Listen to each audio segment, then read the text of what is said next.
Welcome to the 211 Assessing the Great War instructional video for U.S. History Part B.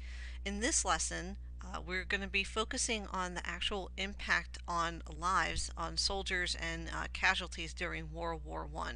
Goals for the lesson are to analyze the impact of World War I on soldiers and civilians and to demonstrate mastery of important knowledge and skills learned in previous lessons by taking the 211 quiz.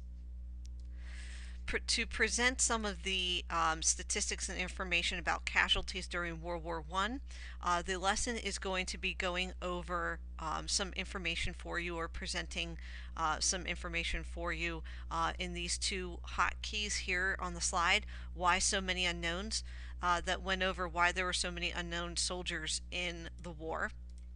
And it also talks about the tomb of the unknowns, dedicated to those who lost their lives, who were never recognized or identified in the war. There is also a Casualties of the Great War activity sheet, and if you click on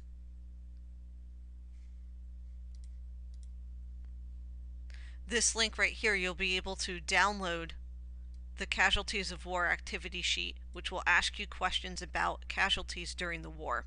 It's going to have you actually create your own circle graph talking about casualties of the Great War by following these directions.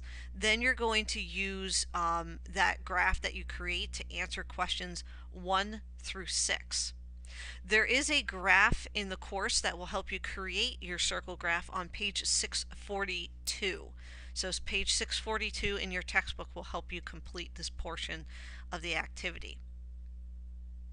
There is also a PBS website that will help you answer questions for the last part of this Casualties of the Great War activity sheet. Again, this activity sheet is not graded. This is just something for you to do, almost like a reading guide to prepare you for the quiz.